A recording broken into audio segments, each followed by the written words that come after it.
Classic horror stories. The Devil and Tom Walker, by Washington Irving.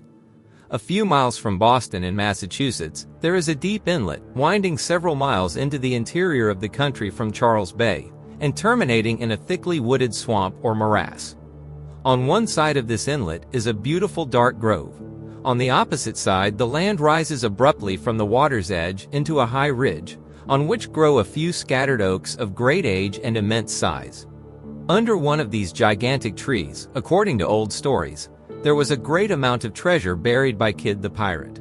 The inlet allowed a facility to bring the money in a boat secretly and at night to the very foot of the hill. The elevation of the place permitted a good lookout to be kept that no one was at hand, while the remarkable trees formed good landmarks by which the place might easily be found again.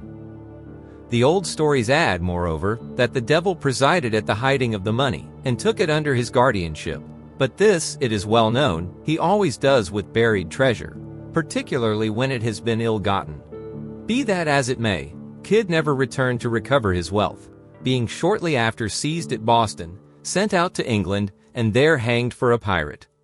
About the year 1727, just at the time that earthquakes were prevalent in New England, and shook many tall sinners down upon their knees, there lived near this place a meager, miserly fellow, of the name of Tom Walker. He had a wife as miserly as himself. They were so miserly that they even conspired to cheat each other. Whatever the woman could lay hands on, she hid away. A hen could not cackle, but she was on the alert to secure the new laid egg. Her husband was continually prying about to detect her secret hoards, and many and fierce were the conflicts that took place about what ought to have been common property.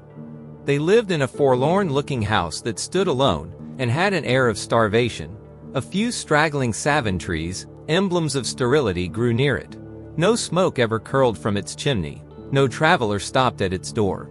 A miserable horse, whose ribs were as articulate as the bars of a gridiron, stalked about a field where a thin carpet of moss, scarcely covering the ragged beds of pudding stone, tantalized and balked his hunger, and sometimes he would lean his head over the fence, look piteously at the passer-by, and seem to petition deliverance from this land of famine.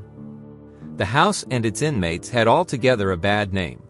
Tom's wife was a tall termagant, fierce of temper, loud of tongue, and strong of arm. Her voice was often heard in wordy warfare with her husband, and his face sometimes showed signs that their conflicts were not confined to words. No one ventured, however, to interfere between them. The lonely wayfarer shrunk within himself at the horrid clamor and clapper-clawing, eyed the din of discord askance, and hurried on his way, rejoicing, if a bachelor, in his celibacy. One day that Tom Walker had been to a distant part of the neighborhood, he took what he considered a shortcut homeward through the swamp. Like most shortcuts, it was an ill-chosen route. The swamp was thickly grown with great gloomy pines and hemlocks, some of them 90 feet high, which made it dark at noonday, and a retreat for all the owls of the neighborhood. It was full of pits and quagmires, partly covered with weeds and mosses, where the green surface often betrayed the traveler into a gulf of black smothering mud. There were also dark and stagnant pools, the abodes of the tadpole, the bullfrog, and the water snake, where the trunks of pines and hemlocks lay half-drowned, half-rotting, looking like alligators sleeping in the mire.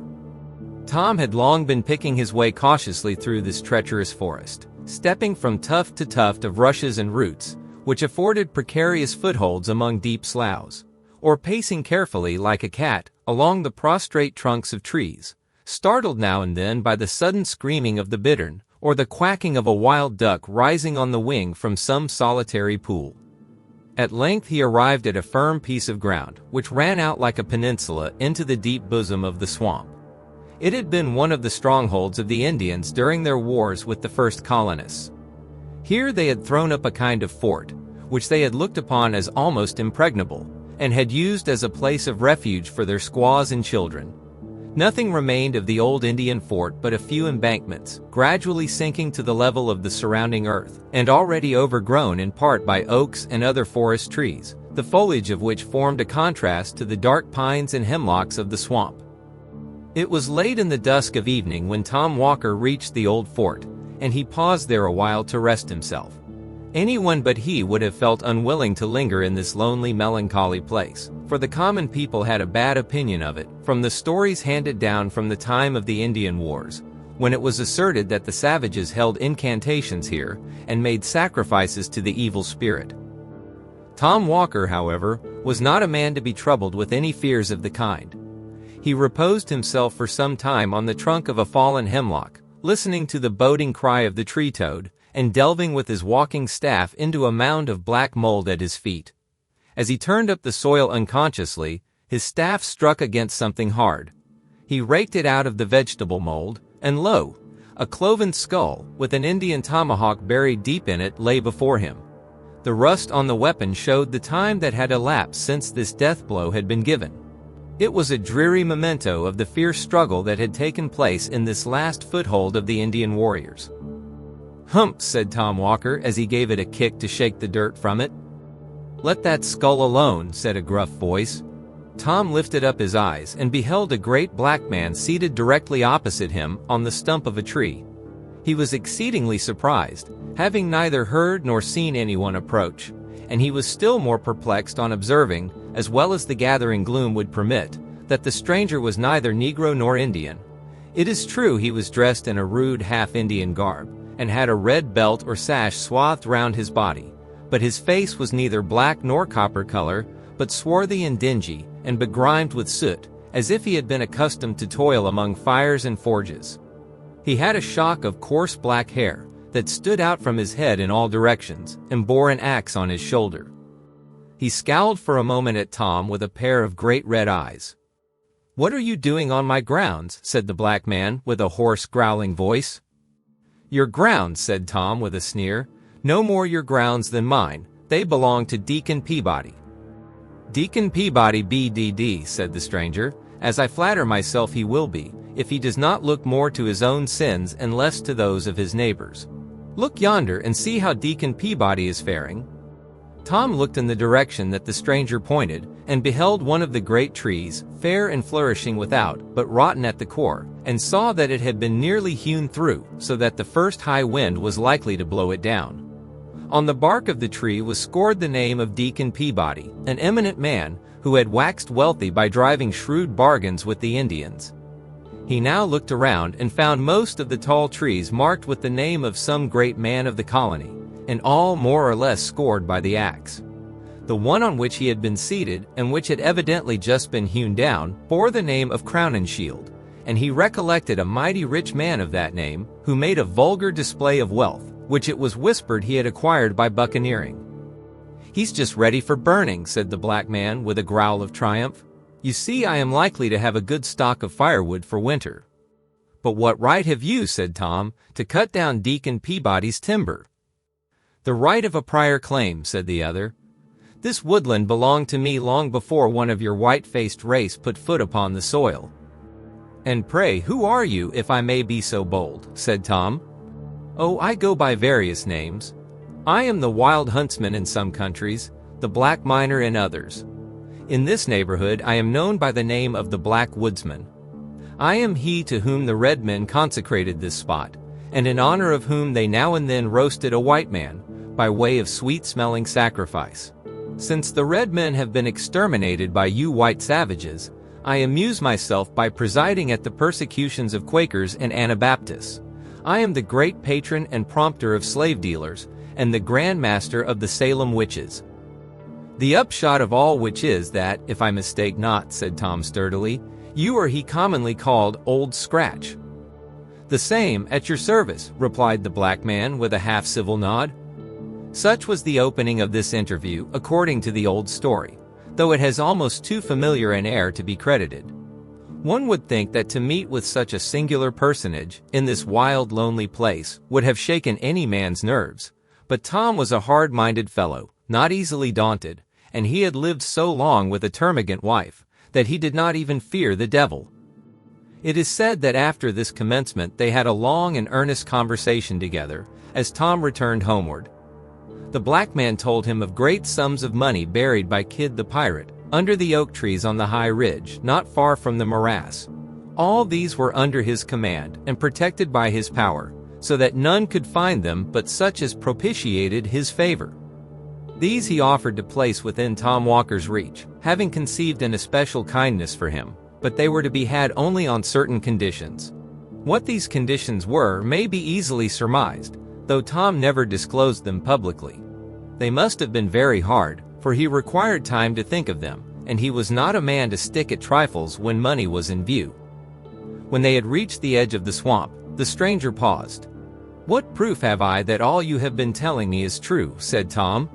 "There's my signature," said the black man, pressing his finger on Tom's forehead.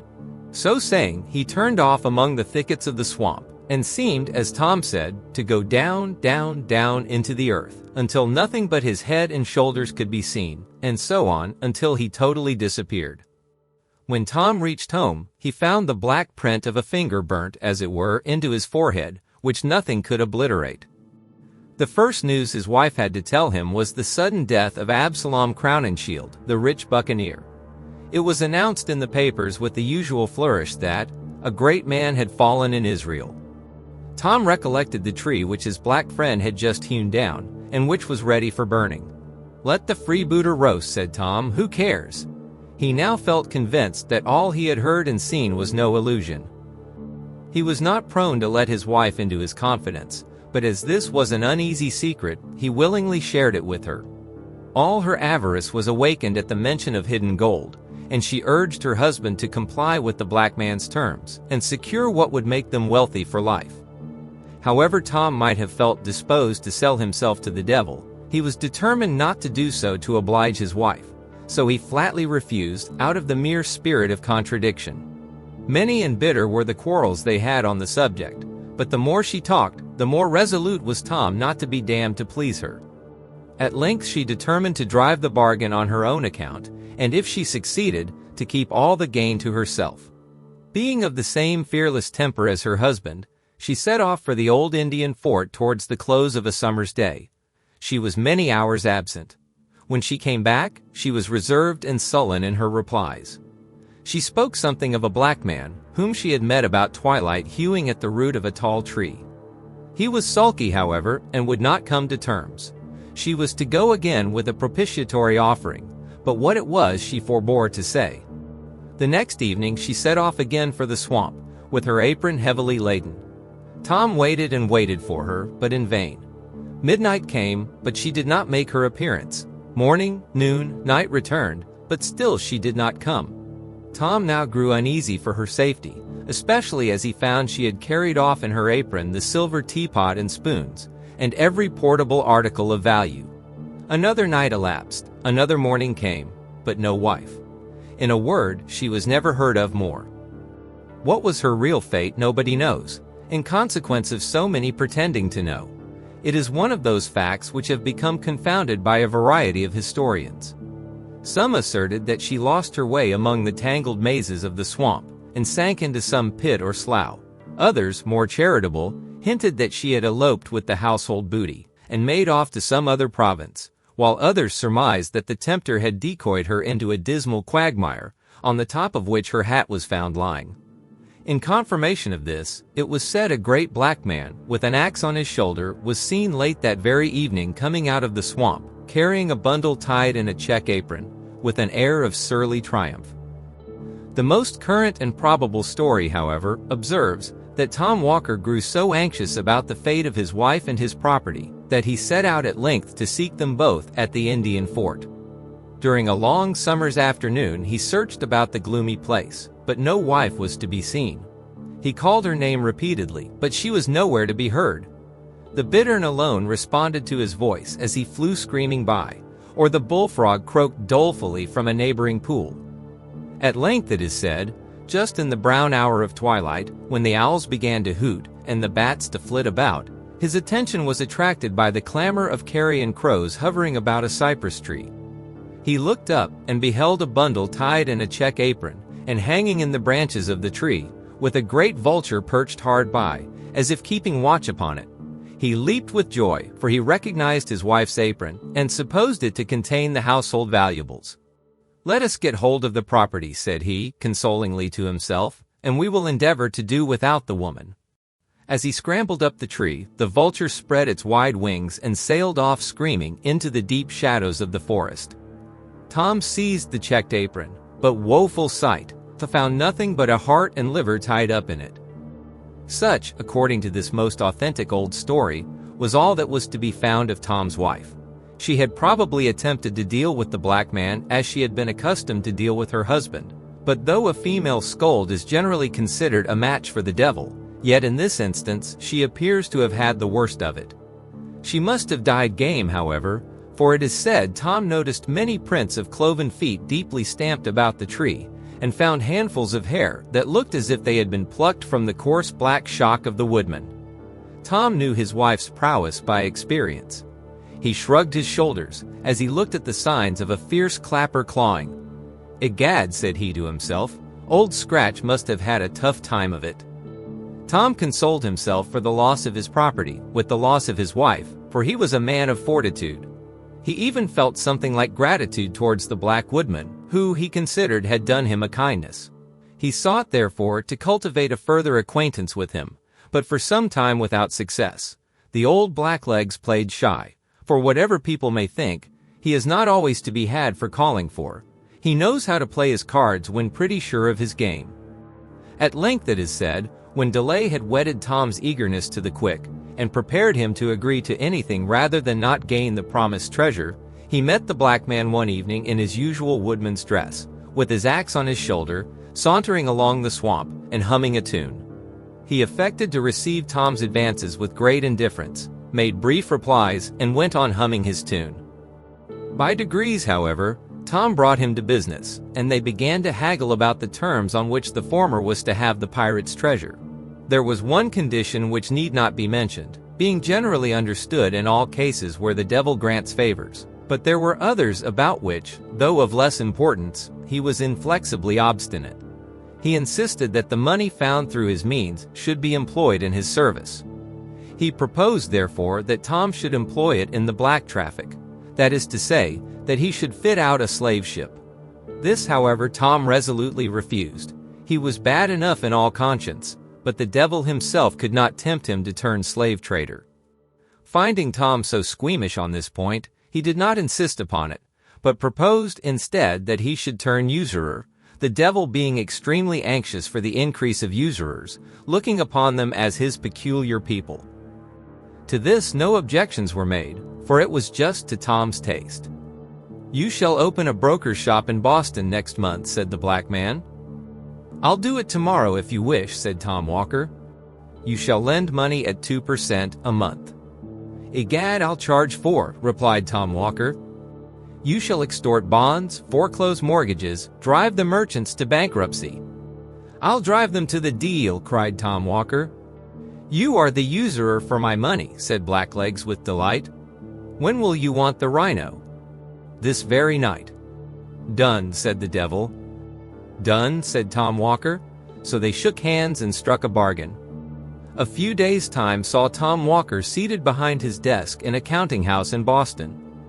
His reputation for a ready-moneyed man, who would lend money out for a good consideration, soon spread abroad.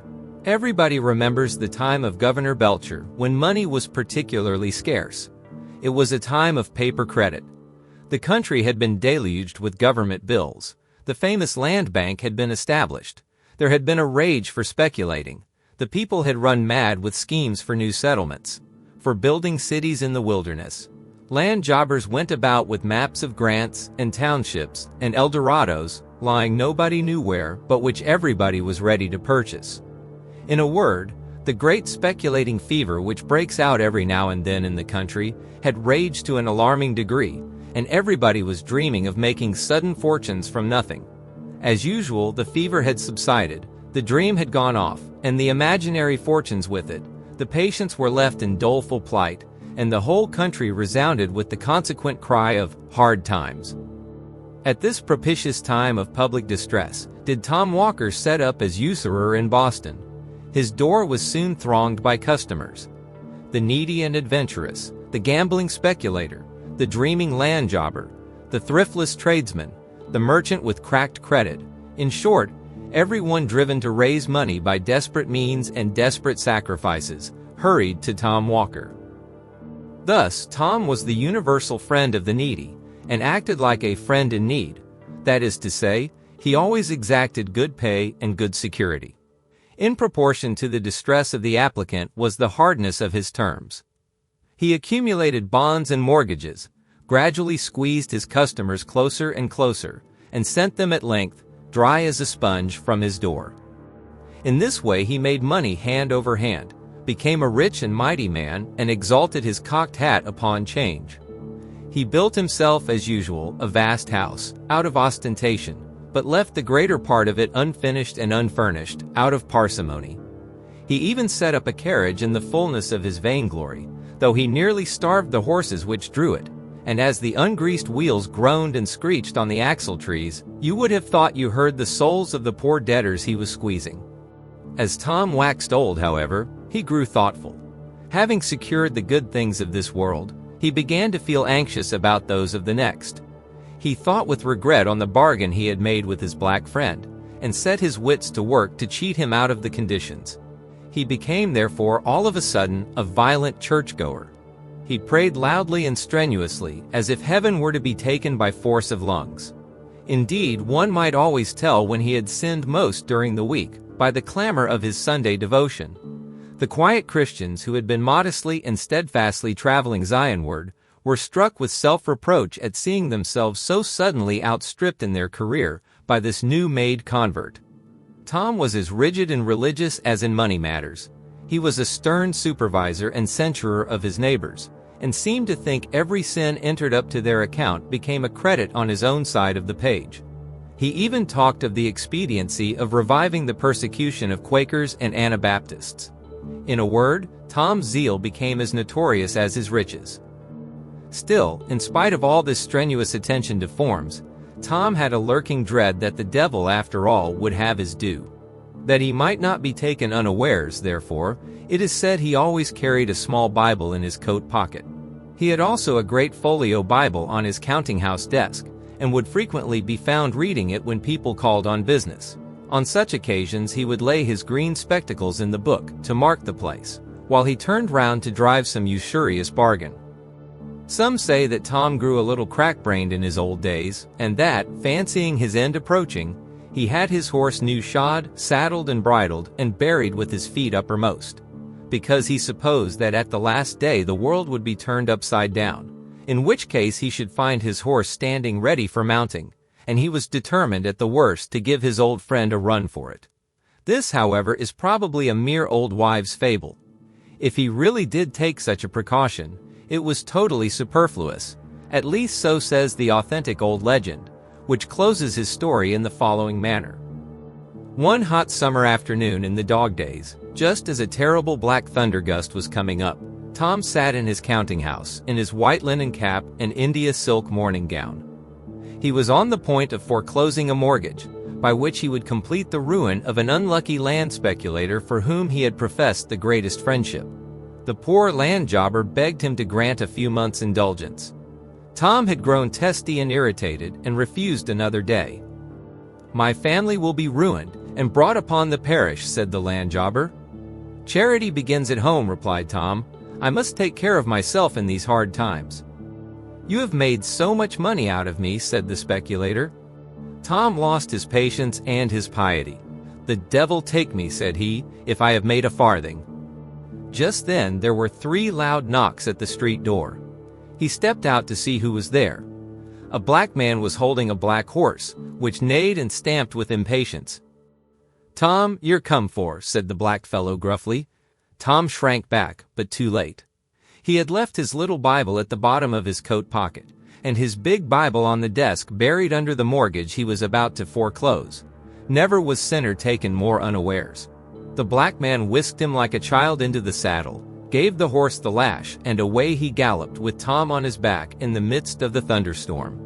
The clerks stuck their pens behind their ears and stared after him from the windows. Away went Tom Walker, dashing down the street, his white cap bobbing up and down, his morning gown fluttering in the wind, and his steed striking fire out of the pavement at every bound. When the clerks turned to look for the black man, he had disappeared. Tom Walker never returned to foreclose the mortgage.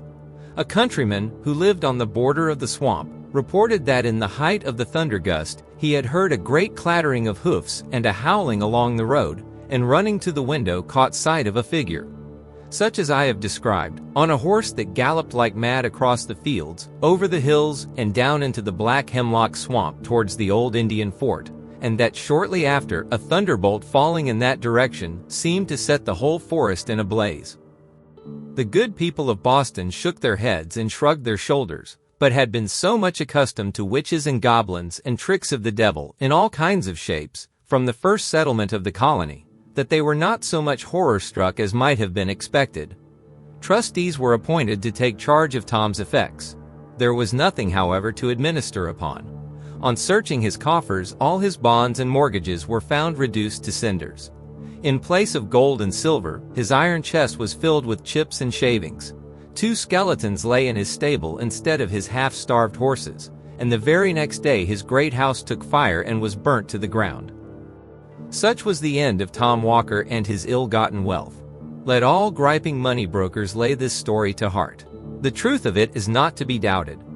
The very hole under the oak trees, whence he dug Kid's money, is to be seen to this day, and the neighboring swamp and old Indian fort are often haunted in stormy nights by a figure on horseback, in morning gown and white cap, which is doubtless the troubled spirit of the usurer.